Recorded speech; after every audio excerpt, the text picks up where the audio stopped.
नमस्कार मंडळी, जीज किचनमध्ये तुम्हा सर्वांचं पुन्हा एकदा स्वागत आहे. तर आज आपण आलेलो आहोत नवीन अशा रेसिपीसह. तर ही रेसिपी इंटरेस्टिंग आहे आणि सर्वांची आवडती अशी आहे. तर चला बघूया त्याच्यासाठी काय काय करावं लागेल. त्याच्यासाठी मी तुरीची डाळ आणि मुगाची डाळ, कांदा, टोमॅटो, हळद, मीठ, हिरवी मिरची घालून 3 ते 4 शिट्ट्या देऊन शिजवून घेतलेली आहे. आणि ही शिजल्यानंतर टोमॅटोचं वरचं साल काढून टाकलेलं आहे, कारण हे यामध्ये बारीक होणार नाही. तर बघा, मस्त असं हे सर्व जिन्नस आपल्याला व्यवस्थित रवीने फेटून बारीक करून घ्यायचे आहेत. तर मंडळी, तुम्हाला तुरीची डाळ किंवा आवडत नसेल तर यामध्ये तुम्ही हरभऱ्याची डाळ आणि थोडीशी मसूर डाळ ही घालून ही रेसिपी बनवू शकता.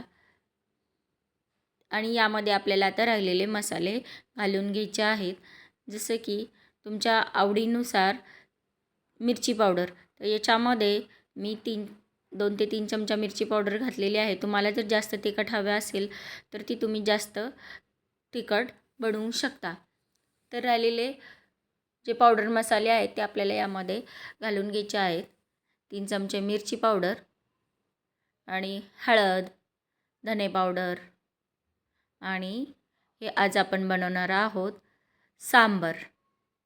तर याच्यामध्ये तुम्हाला आवडत असतील तर शेवग्याची शेंग शिजवून घ्यायची आहे, गाजर, नंतर दुधी भोपळा, लाल भोपळा असं सर्व शिजवून घेऊन तुम्ही या सांबारमध्ये ॲड करायचं आहे. तर बघा, तुम्हाला जर वेळ असेल तर माझा जो मी बनवलेला मसाला आहे तो जाऊन तुम्ही माझ्या व्हिडिओमध्ये किंवा माझ्या चॅनलवर बघू शकता की सांबार मसाला कसा बनवायचा आहे, टेस्टी सांबार मसाला कसा बनवायचा आहे आणि 6 महिने तो मसाला टिकतो. तर तो व्हिडिओ जाऊन बघा आणि मसाला बनवून ठेवा, म्हणजे तो 6 महिने टिकून राहतो.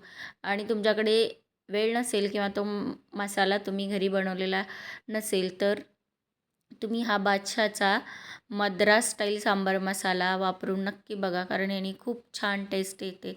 मी सगळे मसाले वापरले, पण सगळ्या मसाल्यांपेक्षा ह्या बादशाह मसाल्याची खूप छान अशी टेस्ट येते. तर बघा, मिरची पावडर, हळद पावडर, नंतर सांबार मसाला आणि ते धने पावडर मी घालून व्यवस्थित सर्व मिक्स करून घेतलेलं आहे. इथे फोडणीमध्ये तेल घालायचं आहे. तेल घातल्यानंतर आपल्याला 2 चमचे मोहरी घालायची आहे. मोहरी व्यवस्थित तडतडू द्यायची आहे. जर मोहरी तडतडली नाही तर याच्यामुळे पण तुम्हाला मोहरी कच्ची राहून ॲसिडिटी होऊ शकते. तर मोहरी तडतडल्यानंतर थोडंसं जिरे, थोडंसं हिंग, थोडंसं हळद आणि मेथीचे दाणे आणि ते ताजा कढीपत्ता घालायचा आहे. कधीही तुम्ही ताजा कढीपत्ता घालायचा आहे, त्याने खूप छान अशी फोडणी या सांबार मसाल्याला बसणार आहे. तर बघा, सर्व जिन्नस घालून घेतल्यानंतर इथे तुमच्याकडे लाल सुकी मिरची अवेलेबल असेल तर तीही या फोडणीमध्ये घालून घ्यायची आहे. 2 ते 3 सुक्या मिरच्या घालून घ्यायच्या आहेत. माझ्याकडे अवेलेबल नव्हते त्याच्यामुळे मी घातलेली नाही. आणि थोडीशी लाल मिरची पावडरही तुम्ही घालून घ्यायची आहे फोडणीमध्ये, जेणेकरून तुमचा हा फोडणी जी आहे ती या सांबारला छान अशी बसेल. तर बघा, हे सर्व जिन्नस घातल्यानंतर आपण ही शिजलेली डाळ याच्यामध्ये घातलेली आहे. आणि मी मगाशी सांगितल्याप्रमाणे दुधी भोपळा, लाल भोपळा, शेवग्याची शेंग, गाजर, तुम्हाला हवं असल्यास तुम्ही वांगं घालू शकता, बटाटा शिजवून घालू शकता.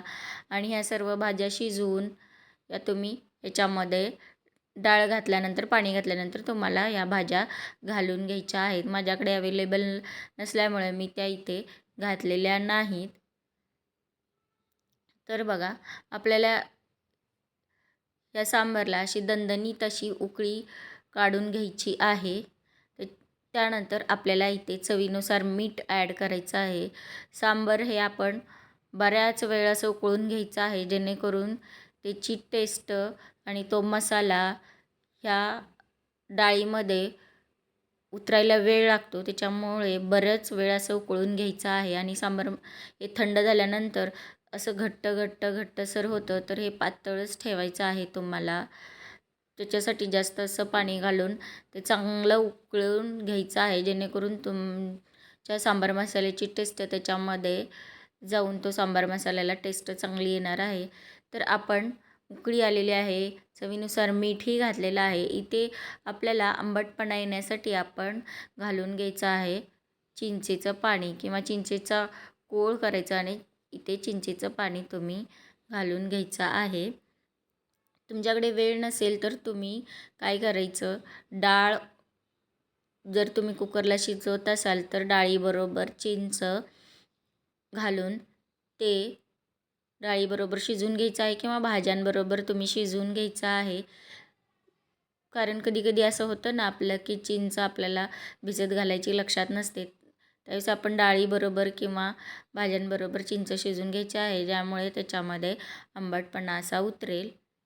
तर बघा आपलं सांबार बनवून रेडी आहे मस्तपैकी. तर आपण बनवणार आहोत लाल चटणी. त्याच्यासाठी मी घेतलेली आहे इथे ह्या सर्व जिन्नस मी भाजून घेतलेले आहेत तेलामध्ये थोड्या थोड्या.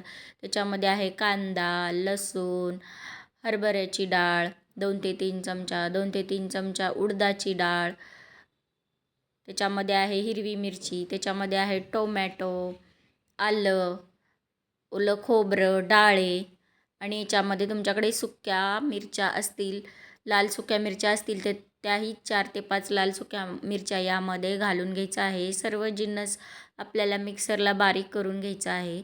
बारीक झाल्यानंतर या मिक्सरला आपण जिरे, मोहरी, कढीपत्त्याची फोडणी देऊन घ्यायची आहे ह्या चटणीला आणि ते आपल्या खाण्यासाठी रेडी आहे आपल्या चटणी आणि सांबार, जे तुम्ही आप्पे आणि इडलीबरोबर खाऊ शकता. दोन्ही ही सांबार आणि चटणीची टेस्ट खूप छान लागते. तर चला आपण इडलीबरोबर ट्राय करूया चटणी आणि सांबार. तर बघा मंडळी, आज आपण बनवलेली आहे लाल चटणी आणि सांबार. तर तुम्हाला ही रेसिपी कशी वाटली ती नक्की मला कमेंट बॉक्समध्ये कमेंट करून सांगा. आणि तुम्हाला असेच नवनवीन व्हिडिओ बघण्यासाठी माझ्या चॅनल लाईक करा, शेअर करा, सबस्क्राईब करा.